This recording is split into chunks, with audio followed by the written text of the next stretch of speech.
কোনো ধরনের আগাম সতর্কতা এবং প্রস্তুতি নেবার সুযোগ না দিয়েই এই যে বাঁধ খুলে দেওয়া হয়েছে, এটির মাধ্যমে ভারত অমানবিকতার পরিচয় দিয়েছে এবং বাংলাদেশের সাথে অসহযোগিতা করছে। দেখতে পাচ্ছি যে উজানের পানি বাংলাদেশে ধেয়ে সেই বন্যা পরিস্থিতি তৈরি করছে। ভারত বাংলাদেশের জনগণ বিরোধী এ ধরনের নীতি থেকে সরে আসবে। আমরা আহ্বান করব, আমরা আশা করব যে দ্রুত সময়ের মধ্যে ভারত বাংলাদেশের জনগণ বিরোধী এ ধরনের নীতি থেকে সরে আসবে এবং আমরা কিভাবে একত্রে বাংলাদেশের জনগণ এবং ভারতের জনগণকে এ ধরনের প্রাকৃতিক দুর্যোগ থেকে রক্ষা করতে পারি সে বিষয়ে সুষ্ঠু সমাধানের পথ বের করতে হবে। বাংলাদেশের মানুষ এই বিষয়টি নিয়ে, শিক্ষার্থী এবং জনগণ ভারতের এই নীতি নিয়ে কিন্তু ক্ষুব্ধ এবং বাংলাদেশের জনগণ দীর্ঘদিন ধরে বাংলাদেশের যে পানির ন্যায্য হিস্সা সেটির জন্য আন্দোলন করছে, সেটির জন্য কথা বলে আসছে।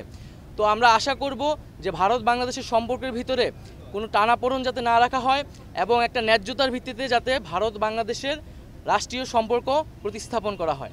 দেশের সকলকে আহ্বান জানাচ্ছি যে দেশে যে বন্যা পরিস্থিতি, সেই পরিস্থিতি মোকাবেলায় আমাদেরকে ঐক্যবদ্ধভাবে কাজ করতে হবে।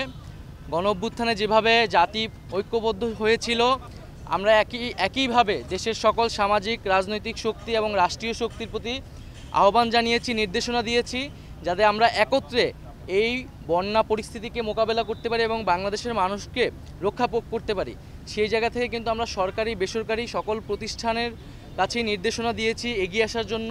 তিন বাহিনীর প্রধানের সাথেও আমরা আলোচনা হচ্ছে যে কীভাবে আরও দক্ষতার সাথে আমরা মানুষদেরকে উদ্ধার করতে পারি এবং সকলের কাছে সরকারের পক্ষ থেকে সেই আহ্বানটি থাকবে যাতে আমরা একত্রে কাজ করতে পারি। ব্যবসায়ীদের প্রতি বিশেষ আহ্বান থাকবে যাতে তারা এখানে মানবিক দৃষ্টিকোণ থেকে এগিয়ে আসে এবং সরকারকে সহযোগিতা করে।